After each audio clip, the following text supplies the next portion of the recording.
there for immigration purposes. Others left from Quebec City, of course.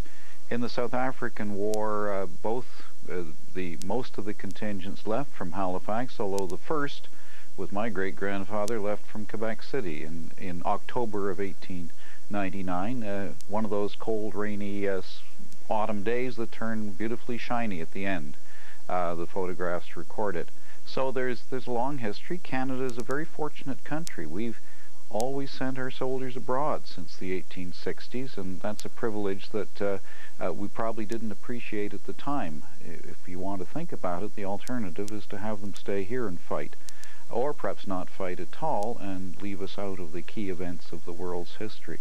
Sad that the wars are key events, but they seem to be that way with human beings. And so many of them in the past century, especially, of course, helped shape this country and the role it plays on the international stage now.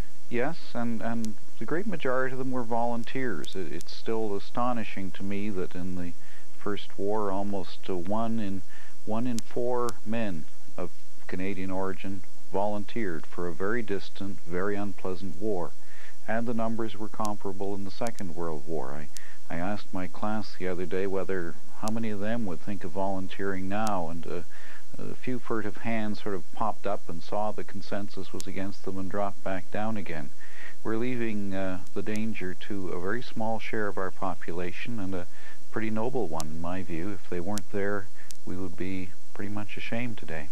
Well, they certainly will be recognized today. As Ian was mentioning a moment ago, the Mayor of Halifax declaring, at least this afternoon, a time when employers in that city should let their staff off for the day so they can head down towards the harbor to wish a goodbye to these forces that are leaving, but also the recognition on the part of the Canadian government of what is happening today. The Prime Minister will be there. It sounds like something that's normal, but I guess when you check the history books, it's actually not that normal, is it?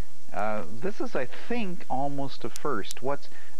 Sir Wilfrid Laurier was there in Quebec City in 1899, but more often Army contingents... That would be for what, the troops heading towards the Boer War? The first contingent to the Boer War left from Quebec City in October of 1899.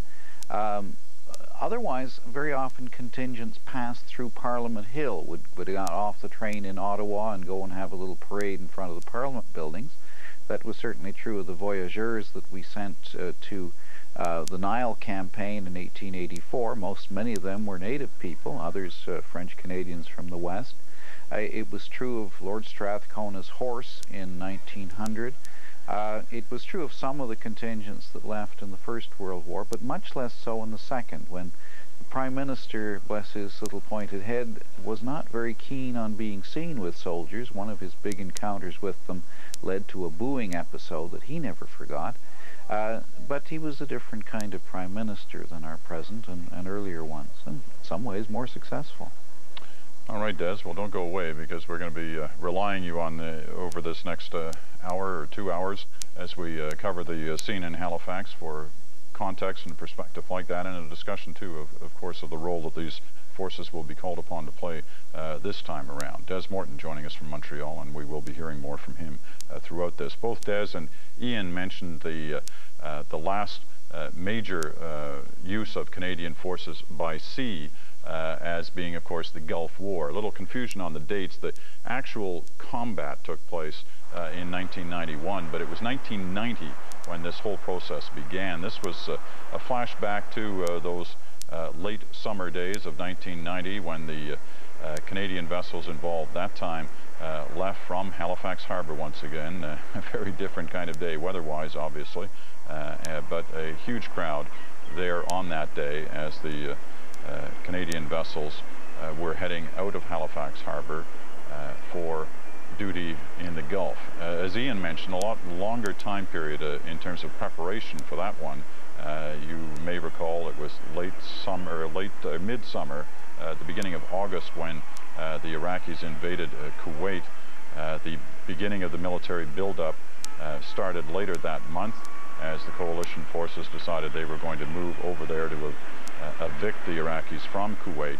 The Canadian forces were part of that contingent leaving Halifax Harbor. We're going to see similar scenes today as naval vessels are leaving Halifax this time for the vicinity of the Arabian Sea to provide support for the coalition forces that are involved in the attacks currently underway on different spots in Afghanistan. We should also mention, as we have, other vessels. The one off the west coast will cross the Pacific, and also HMCS Halifax, which is in the Mediterranean Sea now, heading towards the Arabian Sea. Maybe we should just give you quickly a brief idea of the voyage that is underway here. We've got a map here that'll give you an indication of the trip that's involved here.